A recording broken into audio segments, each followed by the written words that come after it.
Bismillahirrahmanirrahim. Perkenalkan, nama saya Roda Kolbian Surya. Di sini saya akan membahas materi tentang mengantar literasi digital dengan 7 subbab bahasan. Oke, materi yang pertama yaitu internet. Apa sih internet itu? Internet itu merupakan singkatan bahasa Inggris dari Interconnected Network, yang artinya jaringan yang saling berhubungan. Jadi, internet adalah suatu sistem komputer yang saling terhubung secara global dengan menggunakan protokol internet atau TCP/IP untuk menghubungkan perangkat di seluruh dunia.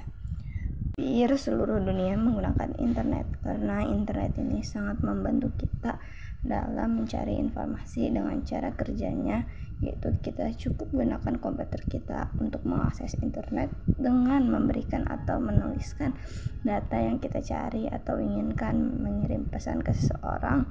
Kemudian data atau pesan tersebut akan diterima oleh ISP yang merupakan perusahaan yang menyediakan jasa internet dan dibagi menjadi beberapa paket kecil yang dikirim lewat beberapa jalur yang berbeda. Kemudian diterima oleh server dan muncullah data atau pesan yang kita inginkan. Jadi, internet ini dalam penggunaannya merupakan suatu perantara untuk kita dalam mengakses informasi atau berkomunikasi melalui aplikasi-aplikasi yang kita gunakan. Contohnya, browser yang merupakan perangkat lunak yang berfungsi untuk menerima dan menyajikan sumber informasi dari internet, yang dimana cara kerja web browser yaitu dengan mengambil informasi dari suatu situs seperti HP atau komputer dan mentransfernya melalui Hypertext Transfer Protocol atau HTTP, yang menjadi media transmisi teks, gambar, dan video antar situs. Lalu aplikasi email atau surat elektronik yang merupakan sarana kirim-mengirim surat melalui jalur jaringan komputer, misalnya internet. Cara kerjanya ini dengan membuat pesan kepada siapa email ini dikirim, lalu email klien ini dikirim ke email server pengirim. Nah, email server berkomunikasi dengan DNS untuk mencari email server penerima. Jika sudah ditemukan, email server pengirim mentransfer pesan ke email server penerima. Lalu si penerima email dapat melihatnya melalui komputernya, dan tentunya dalam proses pengiriman memerlukan internet di dalamnya. Kemudian ada juga aplikasi messenger yang kegunaannya hampir sama dengan email, yaitu untuk berkomunikasi akan. Tetapi messenger ini jauh lebih canggih lagi karena kita dapat berkomunikasi tidak hanya mengirim pesan tulisan, tapi kita dapat berkomunikasi dengan mendengar langsung suara seseorang yang ingin berkomunikasi dengan kita. Cara kerjanya ini cukup mudah untuk messenger ini. Kita tinggal mengklik saja fitur yang ingin kita gunakan dan fitur yang sudah diberikan oleh messenger yang tautannya memerlukan internet dalam penggunaannya. Kemudian ada juga IoT atau Internet of Things, yang dimana things artinya segala, artinya apapun yang terhubung ke internet, termasuk dalam definisi Internet of Things atau IoT. Artinya semua barang fisik yang dapat dimonitor dan dikendalikan dari jarak jauh menggunakan internet adalah IoT. Jadi Internet of Things adalah segala perangkat yang dapat terhubung ke internet dan dapat berkomunikasi satu sama lainnya. Komunikasi di sini maksudnya adalah dapat saling terhubung untuk berbagi data. IoT itu bekerja cukup sederhana, yaitu dengan menggunakan barang fisik yang dilengkapi modul IoT, perangkat koneksi ke internet seperti modem atau wifi seperti di rumah Anda, dan cloud data center, tempat untuk penyimpan aplikasi berserta database. IoT ini bukan sebuah aplikasi ya, melainkan suatu sistem yang pada sebuah perangkat seperti HP dan lainnya, serta masih banyak lagi aplikasi-aplikasi yang menggunakan perantara internet untuk mengaksesnya, seperti sosial media yang banyak digunakan khususnya anak muda. Yaitu materi yang kedua tentang software atau perangkat lunak 1. Software merupakan sebuah data yang diprogram, disimpan, dan diformat secara digital dengan tujuan serta fungsi tertentu. Nah, software atau perangkat lunak ini terbagi menjadi dua, yaitu perangkat lunak embedded system dan perangkat lunak operating system. Yang pertama, kita akan membahas tentang perangkat lunak embedded system terlebih dahulu. Embedded system atau sistem tertanam merupakan sistem komputer khusus yang dirancang untuk menjalankan tugas tertentu, dan biasanya sistem tersebut tertanam dalam satu kesatuan sistem. Penggunaan embedded system ini didedikasikan untuk perintah spesifikasi seperti rancangan desain untuk mengoptimasi mesin, pengurangan ukuran dan biaya produk, atau meningkatkan performa kerja. Contohnya seperti kamera, alat printer, dan lainnya. Selanjutnya, yang kedua, kita akan membahas tentang perangkat lunak sistem operasi. Sistem operasi yaitu yang menyediakan mekanisme supaya perangkat lunak di dalam komputer dapat digunakan sesuai dengan keinginan si pembuat program. Dengan itu, maka adanya layanan sistem operasi bertujuan sebagai suatu jembatan atau akses untuk komunikasi antara pengguna dengan perangkat keras yang ada di komputer. Prinsip kerja sistem operasi adalah penghubung antara lapisan hardware dengan lapisan software. Sistem operasi melakukan semua tugas-tugas penting dalam komputer dan menjamin aplikasi-aplikasi yang berbeda dapat berjalan secara bersamaan dengan lancar. Sistem operasi menjamin aplikasi lainnya dapat menggunakan memori, melakukan input dan output terhadap peralatan lain, dan memiliki akses kepada sistem berkas. Terdapat 3 macam perangkat lunak sistem operasi. Yang pertama yaitu perangkat lunak sistem operasi desktop. Apa yang dimaksud dengan sistem operasi desktop? Sistem operasi desktop merupakan sistem yang digunakan di suatu kantor dengan jumlah pengguna yang terbatas. Terdapat 3 sistem operasi desktop yang umum digunakan, yaitu Microsoft Windows, Mac OS X, dan Linux. Yang kedua, ada perangkat lunak sistem operasi mobile. Sistem operasi mobile atau mobile OS adalah sistem operasi untuk ponsel, tablet, smartwatch, atau perangkat mobil lainnya. Sistem operasi ini berfungsi untuk mengontrol sumber daya hardware maupun software pada perangkat mobil hingga dapat berjalan stabil. Contohnya seperti iOS, Android, Windows Phone 7, dan BlackBerry. Lalu yang ketiga ada sistem operasi server. Sistem operasi server adalah sebuah sistem komputer yang menjalankan jenis layanan tertentu dalam sebuah jaringan komputer. Server didukung oleh prosesor yang bersifat scalable atau dapat terskalakan dan RAM yang besar, dan juga dilengkapi dengan sistem operasi khusus yang disebut sebagai sistem operasi jaringan. Selanjutnya ada materi yang ketiga, yaitu tentang software atau perangkat lunak 2 yang membahas bahasa pemrograman dan aplikasi. Yang pertama, kita akan membahas bahasa pemrograman terlebih dahulu. Bahasa pemrograman adalah instruksi berupa susunan sintaks dan semantiks yang digunakan oleh programmer untuk memerintah komputer. Bahasa pemrograman juga dikenal sebagai bahasa komputer atau bahasa pemrograman komputer. Berikut ini ada tingkatan bahasa pemrograman. Yang pertama ada bahasa pemrograman tingkat rendah atau low level programming language. Bahasa pemrograman tingkat rendah ini sebuah bahasa pemrograman generasi pertama. Dia tidak dapat dipahami manusia, tidak menggunakan unsur bahasa manusia. Bahasa pemrograman tingkat rendah yaitu bahasa yang bisa diolah komputer secara langsung tanpa memerlukan transformasi atau kompilasi atau translation atau assembly sebelumnya menggunakan kode benar. Contoh bahasa pemrograman tingkat rendah yaitu ada bahasa mesin atau mechanics language. Yang kedua itu ada bahasa pemrograman tingkat menengah atau middle level programming language. Bahasa pemrograman tingkat menengah ini menggunakan pemetaan simbol yang dapat dibaca manusia. Dia juga sebuah instruksi mesin akan diwakili dengan satu baris kode assembly. Contoh bahasa pemrograman tingkat menengah yaitu ada assembler, Microsoft Macro Assembler atau MASM. Yang selanjutnya yang ketiga ada bahasa pemrograman tingkat tinggi atau high level programming language. Bahasa pemrograman tingkat tinggi ini muncul pada bahasa pemrograman generasi ketiga. Bahasa pemrograman generasi kelima sebenarnya juga bisa dikategorikan dalam bahasa pemrograman tingkat tinggi. Lalu bahasa pemrograman tingkat tinggi ini pengkodeannya ditulis dalam bahasa manusia, sederhana, populer untuk digunakan.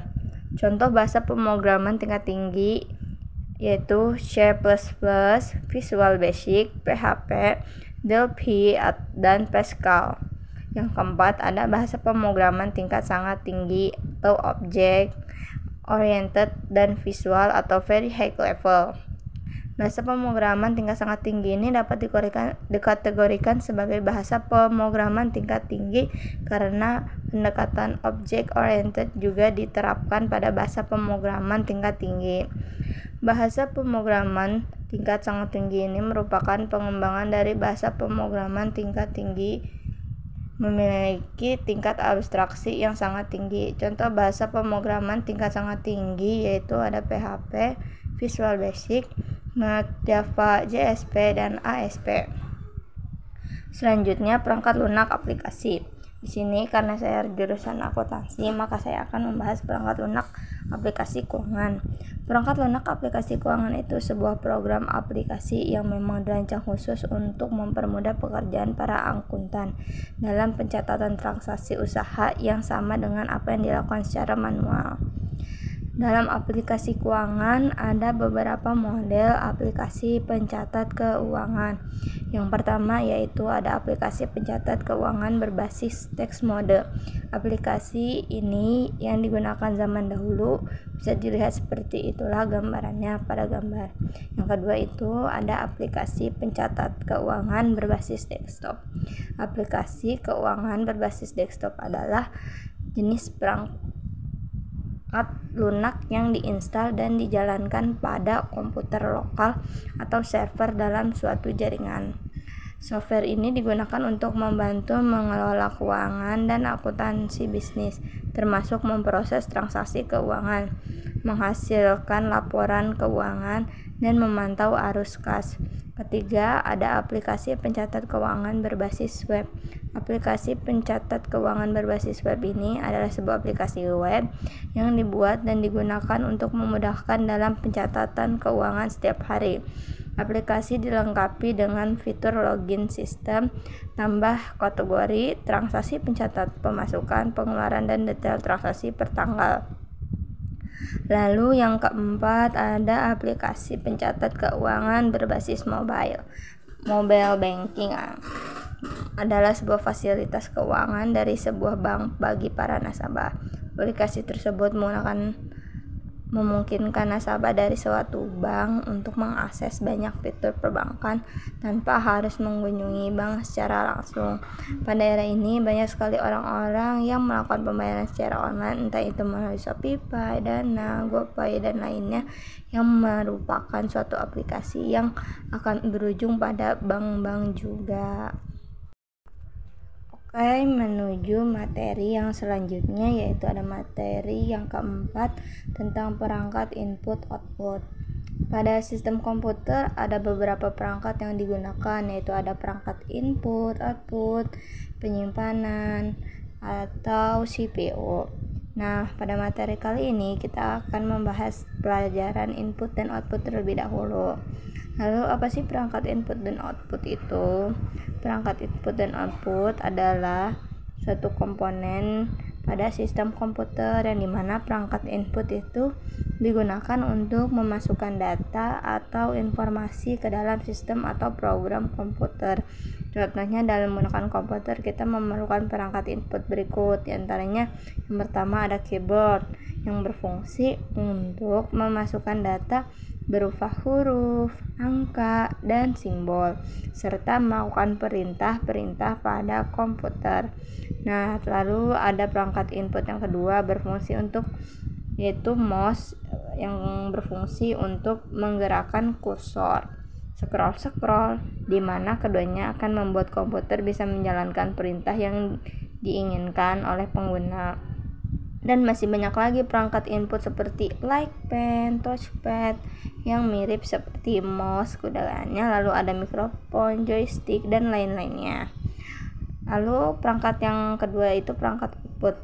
Perangkat output sendiri digunakan untuk menampilkan hasil dari proses input yang telah dilakukan oleh sistem atau program komputer. Nah, ini dia ada beberapa jenis perangkat output, diantaranya itu ada headset. Pada alat ini terdapat mikrofon hingga pengguna tidak hanya bisa mendengar suara saja, tapi juga berbicara dengan lawan bicara tanpa harus memegang perangkat yang digunakan. Lalu yang kedua itu ada printer yang berfungsi untuk mengambil data yang tersimpan dalam komputer atau perangkat lain dan menghasilkan salinan data tersebut. Salinan data bisa berupa teks, gambar, maupun foto yang dicetak di atas kertas. Nah, lalu yang ketiga itu ada proyektor yang berfungsi untuk menampilkan gambar yang sama dengan komputer. Gambar tersebut kemudian ditampilkan pada permukaan data di depannya, seperti layar atau dinding. Lalu ada juga perangkat-perangkat output lainnya seperti speaker, plotter, monitor yang memiliki kegunaannya masing-masing. Selanjutnya ada materi yang kelima, yaitu tentang perangkat media penyimpanan. Di materi ini kita masih berkaitan dengan perangkat yang ada pada sistem komputer, yaitu tentang perangkat media penyimpanan. Perangkat media penyimpanan internal itu ada yang RAM dan ada juga yang ROM.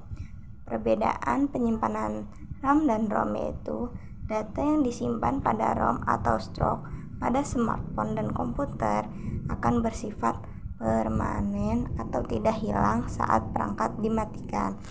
Data akan hilang bila dihapus oleh pengguna. Sebaliknya, penyimpanan data pada RAM hanya bersifat sementara. Contohnya saat aplikasi digunakan. Lalu selanjutnya ada perkembangan media penyimpanan dari tahun ke tahun.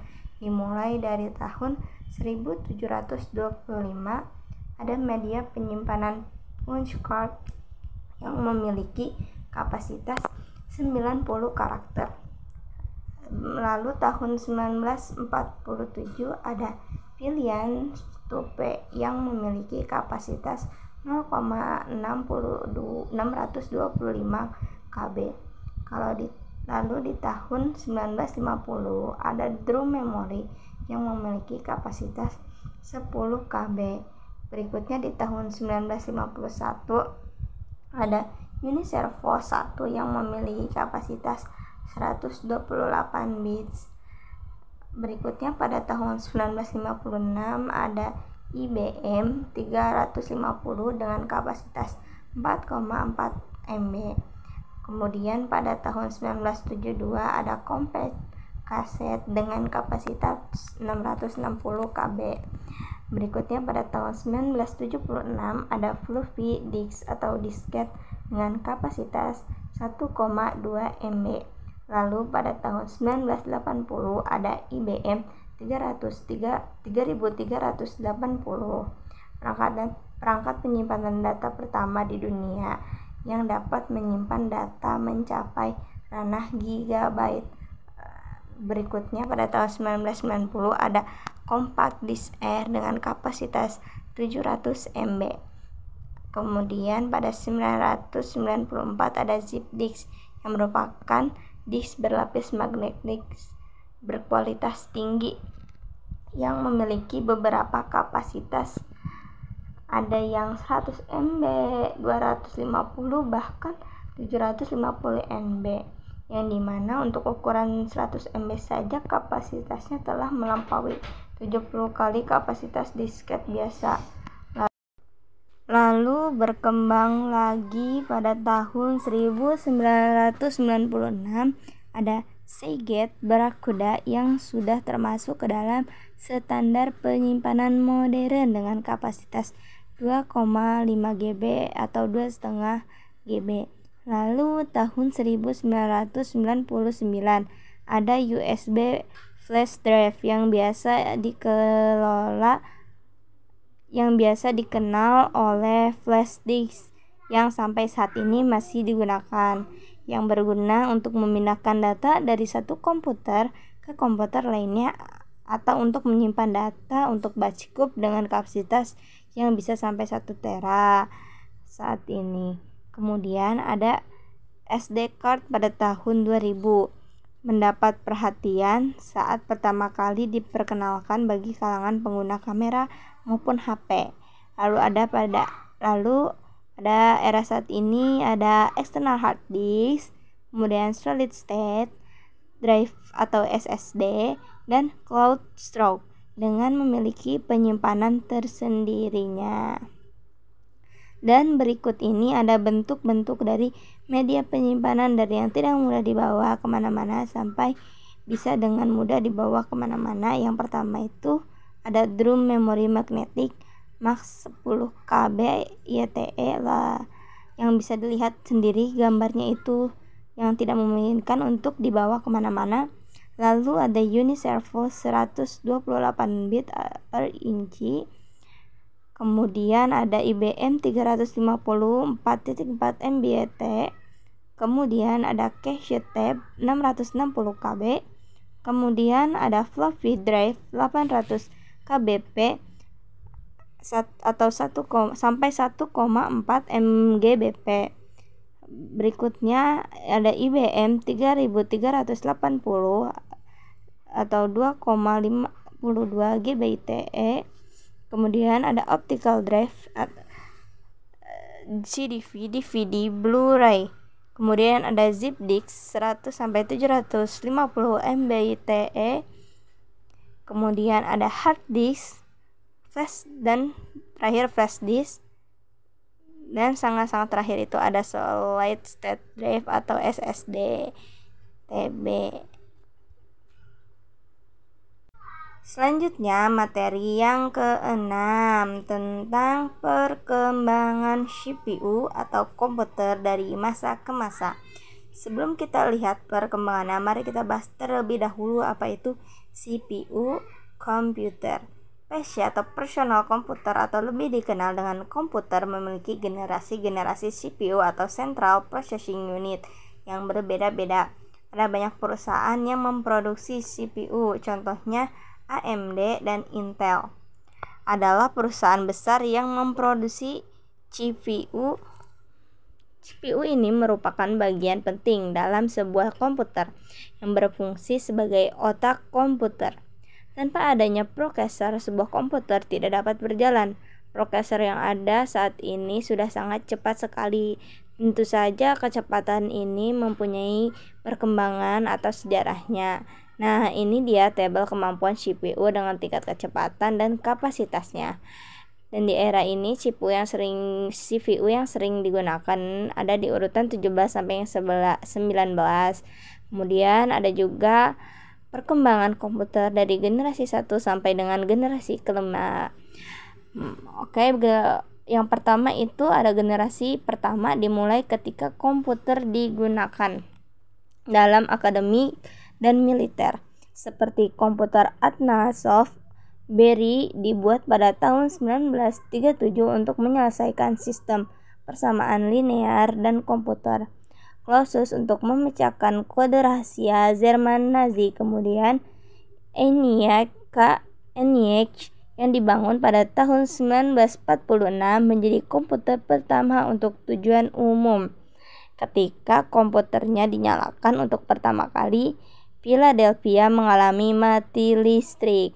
Komputer generasi ini menggunakan tabung vakum untuk menyimpan data dan ukurannya memakan satu ruangan.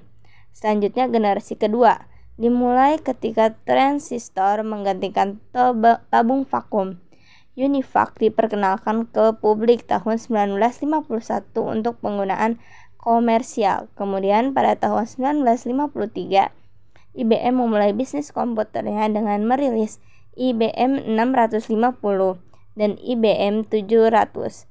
Berbagai bahasa pemrograman mulai dikembangkan dan komputer mulai memiliki memori dan sistem operasi.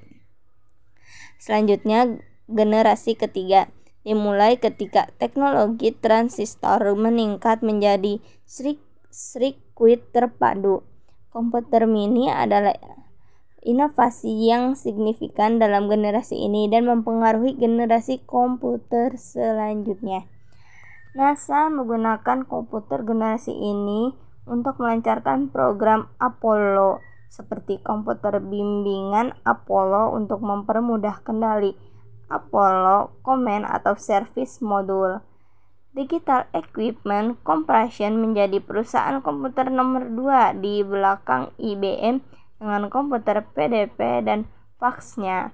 Komputer ini membawa ke pengembangan sistem operasi yang berpengaruh, atau Unix. Selanjutnya, generasi keempat dimulai pada dasawarsa tahun 1970-an ketika penemuan MOSFET dan integrasi berskala besar. Selanjutnya membawa ke pengembangan mikroprosesor di awal 1970-an. Komputer pribadi yang semakin kecil berkat mikroprosesor mulai berkembang. Dimulai dari komputer rumahan dan komputer meja. Teknologi selanjutnya ada laptop dan ponsel cerdas yang sangat fenomenal, membawa berbagai perusahaan teknologi ke dalam perang paten atas ponsel cerdas. Selanjutnya ada generasi yang kelima. Digadang-gadang sebagai tahapan perkembangan teknologi paling canggih saat ini dan diciptakan pertama kali pada tahun 1980-an. Peringatan dari segi visualisasi menjadikan tampilan visual pada komputer di generasi kelima mempunyai resolusi sangat tinggi dan begitu tajam. Negara yang mempelopori sejarah perkembangan komputer pada generasi kelima ini adalah negara Jepang. Nah, dalam proses perkembangannya terdapat penambahan komponen-komponen penting ke dalam sistem komputer modern saat ini. Hal ini dikarenakan komponen yang digunakan pada komputer generasi kelima adalah menerapkan ragam teknologi modern seperti superkonduktor, ULSI, dan kecerdasan buatan atau kalian lebih mengenalnya dengan sebutan artificial intelligence. Lalu ada komputer generasi ke-6 yang bentuk nyata komputer generasi ke-6 ini belum dapat kita lihat saat ini. Namun beberapa sumber mengatakan beberapa konsep mengenai perkembangan komputer generasi ke-6 yang nantinya akan seperti komputer hologram yang mengubah bentuk komputer yang selama ini kita gunakan, yang dimana dengan menggunakan hologram untuk pengoperasiannya, komputer ini dapat berbentuk seperti pen, ROG, atau semacamnya. Itu dia. Selanjutnya ada materi yang ketujuh, materi terakhir tentang komputer jaringan dan komunikasi data. Yang pertama, kita akan membahas terlebih dahulu komunikasi data. Komunikasi data itu proses pengiriman dan penerimaan data atau informasi dari dua atau lebih device atau alat seperti komputer atau laptop atau printer dan alat komunikasi lainnya yang terhubung dalam sebuah jaringan. Komunikasi data ini terjadi jika ada sumber dan ada tujuan. Nah, ada beberapa komponen dalam komunikasi data. Antaranya itu ada pengirim, perangkat yang mengirim data. Yang kedua itu ada si penerima atau perangkat yang menerima data. Lalu yang ketiga itu ada data, informasi yang akan dikomunikasikan. Lalu yang keempat itu ada media pengiriman, media atau perantara yang digunakan untuk melakukan pengiriman data. Yang kelima itu ada protokol atau aturan-aturan yang berfungsi sebagai penyelaras hubungan. Kemudian selanjutnya kita akan bahas tentang komputer jaringan. Jaringan komputer adalah suatu komponen interkoneksi sejumlah komputer. Dua buah komputer atau lebih dikatakan terhubung apabila keduanya dapat saling bertukar informasi. Lalu ada beberapa pengklasifikasian jaringan komputer, diantaranya yaitu ada yang pertama Local Area Network atau LAN. Jaringan komputer ini hanya mencakup area yang sempit seperti gedung atau beberapa gedung yang berdekatan. Klien atau server. Klien sebagai pengangkas data, sedangkan server yang memberikan data. Peer-to-peer. Pengaksesan data hanya dapat dilakukan pada satu komputer saja. Lalu Metropolitan Area Network atau MAN. Jaringan komputer ini yang mencakup geografis sebuah kota, merupakan pembesaran dari LAN, dapat mencakup area sekitar 10 sampai 45 km.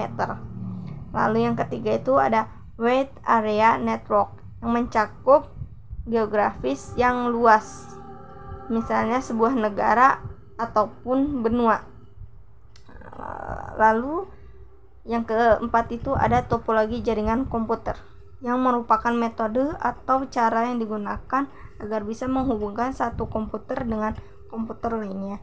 Adapun beberapa jenis topologi jaringan komputer, yaitu ada topologi mesh, star, ring, bus, tree, dan hybrid. Selanjutnya ada beberapa pembahasan tentang jenis-jenis topologi jaringan komputer.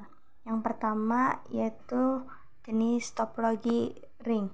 Topologi ring atau sering disebut dengan topologi cincin merupakan suatu topologi jaringan yang dipakai untuk menghubungkan sebuah komputer dengan komputer lainnya dalam sebuah rangkaian yang berbentuk melingkar seperti cincin. Jenis topologi jaringan ini umumnya hanya menggunakan LAN card agar masing-masing komputer terkoneksi. Jenis topologi ini paling banyak digunakan di lingkungan perkantoran atau perusahaan. Secara umum, topologi ring memiliki karakteristik khusus, yaitu menggunakan kabel tipe UTP dan patch kabel yang membentuk jaringan seperti lingkaran dan terdiri dari beberapa node yang disusun secara seri. Adapun cara kerja topologi jaringan ring adalah sebagai berikut. Yang pertama, masing-masing node pada sentral terdapat penguatan sinyal di kedua sisinya. Dengan begitu, maka setiap perangkat akan saling menguatkan sinyal. Lalu proses penerimaan dan penerusan sinyal dibantu oleh sebuah token. Alat bernama token ini juga berfungsi sebagai pengantar data ketika dibutuhkan oleh sebuah node. Selanjutnya ada kelebihan dan kekurangan topologi ring. Kelebihan topologi ring itu yang pertama, biaya untuk instalasinya yaitu cenderung murah. Performa koneksinya cukup baik, proses instalasi dan konfigurasi cukup mudah, implementasinya mudah dilakukan. Lalu kekurangan topologi ring itu, jika terjadi masalah, troubleshooting jaringan ini terhitung rumit. Lalu pada jaringan ini, tabrakan arus data sangat rentan terjadi. Ada juga koneksi pada jaringan akan terputus jika salah satu koneksi bermasalah. Selanjutnya jenis topologi yang kedua yaitu topologi bus. Topologi bus adalah topologi jaringan yang saling sederhana. Pada umumnya, topologi jaringan ini dilakukan pada instalasi jaringan berbasis kabel coaksial. Topologi ini memakai kabel coaksial pada sepanjang node, klien, dan konektor. Jenis konektor yang digunakan adalah DNC, terminator, dan TBNC. Jenis topologi ini biasanya digunakan untuk jaringan komputer perusahaan dengan skala kecil. Karakteristik khusus topologi bus yaitu penggunaan kabel tunggal yang terbentang di sepanjang jaringan dan berfungsi sebagai kabel utama atau backbone. Adapun cara kerja topologi bus adalah sebagai berikut. Pertama, setiap perangkat komputer terhubung dengan kabel utama atau backbone, di mana masing-masing komputer dapat saling berkirim dan menerima paket data.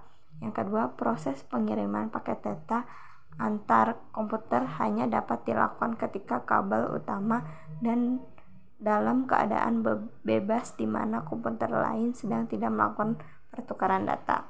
Lalu pengiriman data dari suatu komputer ke komputer lainnya dilakukan dengan menggunakan sinyal yang tersebar di kabel jaringan. Hanya komputer dengan IP atau alamat MAC yang sama dengan yang dituju yang akan menerima sinyal. Berikutnya ada kelebihan dan kekurangan topologi bus. Kelebihan topologi bus yaitu kemudahan dalam penambahan klien atau workstation baru, lalu mudah digunakan dan sangat sederhana, dan biaya instalasi murah karena kabel yang digunakan sedikit. Ada juga kekurangan topologi bus. Yang pertama itu sering terjadi tabrakan arus data, lalu proses penerimaan dan pengiriman data kurang efisien. Lalu topologi bus yang lama sulit untuk dikembangkan, dan jika ada masalah pada kabel misalnya terputus, maka komputer workstation akan terganggu. Kemudian yang ketiga, jenis topologi star. Topologi star atau disebut juga dengan topologi bintang adalah topologi jaringan berbentuk bintang di mana pada umumnya memakai hub atau switch untuk koneksi antar klien. Topologi jaringan komputer ini paling sering digunakan saat ini karena memiliki banyak kelebihan. Jenis topologi ini juga cukup banyak digunakan di perkantoran atau perusahaan dengan skala kecil dan menengah. Karakteristik khusus dari topologi star adalah adanya satu jaringan yang berfungsi sebagai pusat segala aktivitas, di mana setiap komputer host memiliki kabel tersendiri dan terkoneksi langsung dengan perangkat pusat hub dengan sistem point to point. Adapun cara kerja topologi star adalah sebagai berikut. Yang pertama, ada beberapa jaringan komputer terhubung dengan pusat atau hub atau switch, di mana jaringan pusat tersebut berfungsi sebagai server sentral. Lalu perangkat pusat hub atau switch akan menyimpan daftar content addressable memory atau CAM pada memorinya. CAM akan menyimpan semua alamat perangkat komputer yang terhubung dengan switch. Lalu ada kelebihan dan kekurangan topologi star. Kelebihan topologi star yaitu jaringan topologi ini tetap berjalan baik walaupun salah satu komputer klien bermasalah. Lalu tingkat keamanan data pada topologi ini cukup baik. Ada juga user lebih mudah mendeteksi masalah pada jaringan, lalu lebih fleksibel. Ya, sekarang ada kekurangan topologi star. Kekurangan topologi star ini terhitung mahal karena menggunakan cukup banyak kabel. Lalu ada juga seluruh komputer dalam jaringan ini akan bermasalah jika hub atau switch mengalami masalah. Lalu topologi star sangat tergantung pada terminal pusat. Selanjutnya ada jenis topologi mesh. Topologi jaringan mesh atau jala adalah suatu topologi jaringan di mana setiap perangkat komputer saling terhubung secara langsung atau dedicated link. Topologi mesh biasanya digunakan untuk rute yang banyak dengan menggunakan kabel tunggal sehingga proses pengiriman data menjadi lebih cepat tanpa melalui hub atau switch. Jenis topologi jaringan komputer ini biasanya digunakan pada jaringan yang memiliki perangkat komputer sedikit. Pada topologi ini, koneksi antar komputer terhubung secara langsung, sehingga meningkatkan kecepatan proses transfer data karena tidak ada perantara. Adapun cara kerja topologi mesh adalah sebagai berikut. Yang pertama, setiap node dalam jaringan komputer terhubung secara langsung ke node yang dituju dengan menggunakan kabel. Lalu proses transfer data antar perangkat komputer berlangsung lebih cepat karena terhubung langsung dengan menggunakan kabel. Berikutnya ada kelebihan dan kekurangan topologi mesh.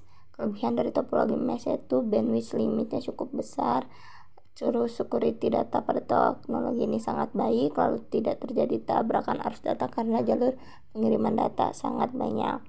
Topologi mesh juga memiliki kekurangan, diantaranya yaitu kabel yang dibutuhkan jumlahnya banyak, lalu biaya instalasi topologi mesh sangat mahal karena menggunakan banyak kabel, lalu instalasinya sangat rumit. Selanjutnya ada jenis topologi tree.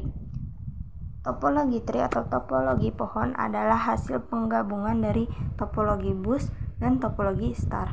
Topologi jaringan berbentuk tree pada umumnya dipakai untuk interkoneksi antar hierarki dengan pusat yang berbeda-beda. Jenis topologi jaringan ini memiliki karakteristik khusus, yaitu adanya kabel utama sebagai penghubung beberapa hub pada jaringan star, memiliki hierarki, dan memiliki hub sebagai server pusat yang mengatur arus data. Pada topologi tree ada kelebihan dan kekurangannya. Kelebihan topologi tree yaitu dapat dan mudah dikembangkan menjadi topologi jaringan yang lebih luas, dan susunan topologi ini terpusat secara hierarki sehingga pengaturan data menjadi lebih mudah. Adapun kekurangan topologi tree yaitu topologi tree memiliki kinerja jaringan yang lambat, penggunaan kabel yang sangat banyak sehingga biaya instalasinya mahal. Lalu kabel backbone merupakan sentral dari topologi ini. Dan bila komputer bagian atas bermasalah, maka komputer bagian bawah juga akan bermasalah. Jenis selanjutnya yaitu topologi hybrid. Topologi hybrid adalah gabungan dari beberapa topologi yang berbeda dan membentuk jaringan baru. Dengan kata lain, jika ada dua atau lebih topologi yang berbeda terhubung dalam satu jaringan, maka topologi jaringan tersebut akan membentuk topologi hybrid. Umumnya, jenis topologi ini digunakan ketika suatu perusahaan diambil alih oleh perusahaan lainnya, sehingga jaringan komputer di dalam perusahaan tersebut mengalami perubahan dengan bentuk jaringan baru. Kelebihan dan kekurangan topologi hybrid yaitu kelebihan topologi hybrid itu topologi ini sifatnya fleksibel dan penambahan koneksi lain pada topologi ini menjadi sangat mudah.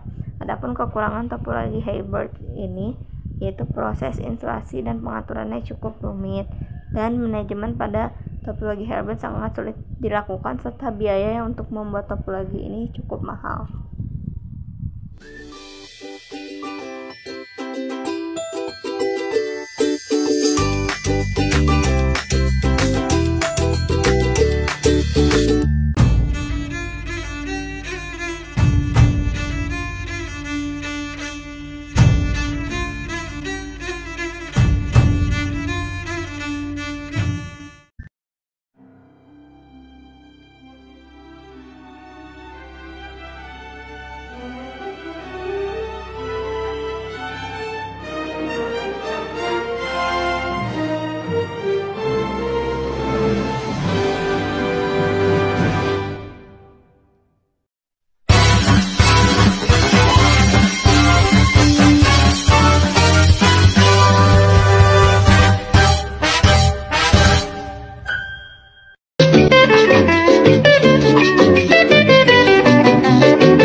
Keep this love in a photograph.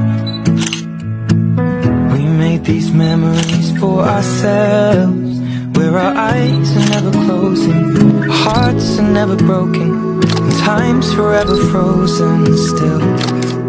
So you can keep me inside the pocket of your ripped jeans, holding me closer till our eyes meet.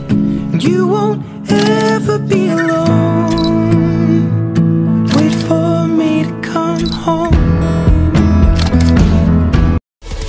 De la viva Alepo pagando, mi copa de la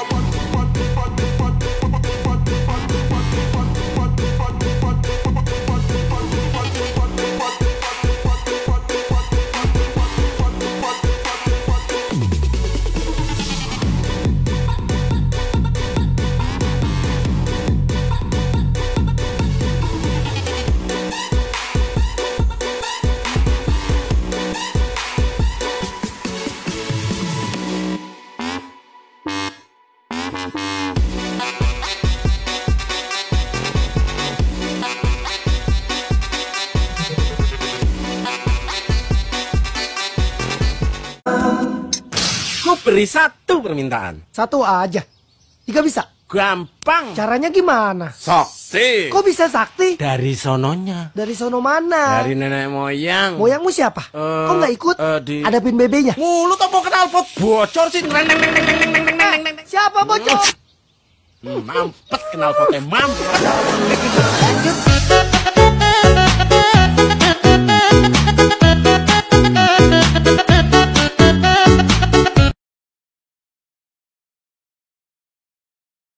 Masukin ayamnya.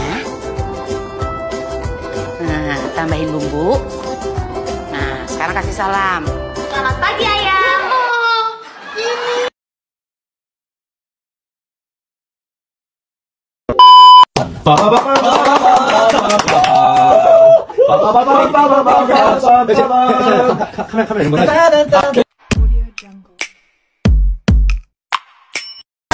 That's my girl.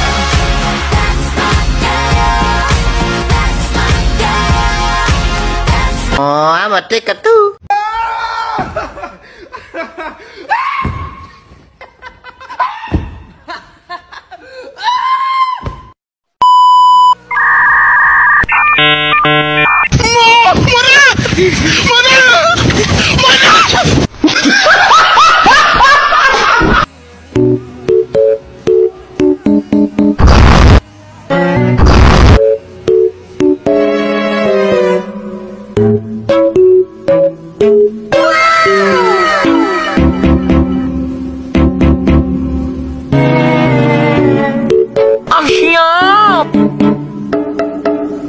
Apaan tuh? Apaan tuh? Apaan tuh? Apaan tuh?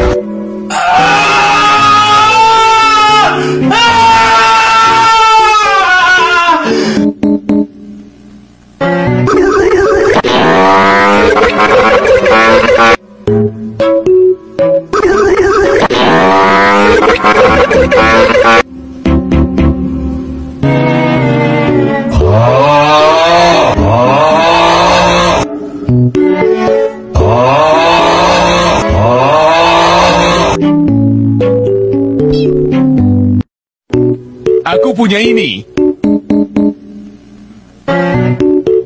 Hehe, boy. Anjay.